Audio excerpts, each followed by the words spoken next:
Penuntun Saat Teduh Gereja Kristen Jakarta, Minggu 30 Juli 2023 dengan tema Yang Telah Rusak Dibentuk.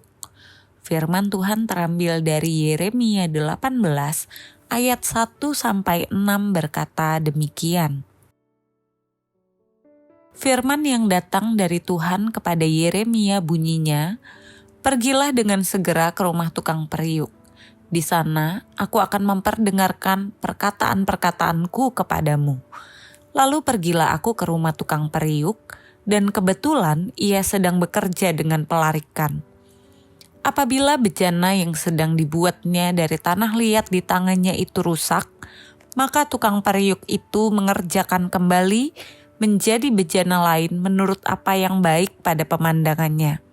Kemudian datanglah firman Tuhan kepadaku bunyinya, "Masakan aku tidak dapat bertindak kepada kamu seperti tukang periuk ini, hai kaum Israel? Demikianlah firman Tuhan. Sungguh, seperti tanah liat di tangan tukang periuk, demikianlah kamu di tanganku, hai kaum Israel." Dalam pasal 18, Nabi Yeremia diminta Tuhan untuk pergi ke tukang periuk karena Tuhan ingin memperdengarkan suaranya.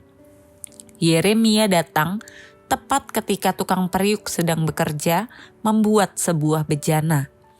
Ada beberapa langkah dari proses yang dikerjakan oleh tukang periuk itu untuk membuat sebuah bejana, dan proses itu tidaklah mudah.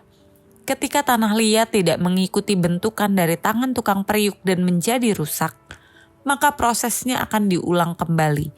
Tanah liat akan disatukan kembali, dipukul-pukul atau bahkan dibanting ke meja agar mudah dibentuk kembali. Tuhan membawa Yeremia untuk belajar dari tukang periuk karena Tuhan ingin memberitahukan bahwa manusia memiliki proses kehidupan yang mirip dengan bejana yang sedang dibentuk.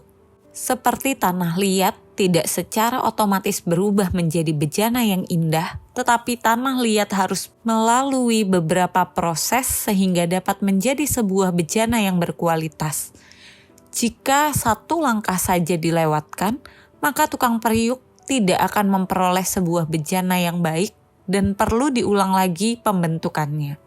Kita harus mengerti bahwa tidak ada momen dalam kehidupan kita yang bukan merupakan proses bagi hidup kita. Setiap momen merupakan bagian dari pembentukan Tuhan untuk kita menjadi lebih baik dan berkenan. Oleh karena itu, kita harus belajar merelakan hidup kita, memiliki kerendahan hati dan berserah kepada Tuhan agar hidup kita dapat dibentuk oleh tangan Tuhan Sang Penjunan. Bersyukurlah atas proses pembentukan yang sedang Tuhan kerjakan melalui berbagai macam perkara. Akan ada saatnya di mana kita akan melihat hasil bentukan tangan Tuhan bagi hidup kita, dan kita akan bersyukur atas apa yang telah kita alami bersama Tuhan.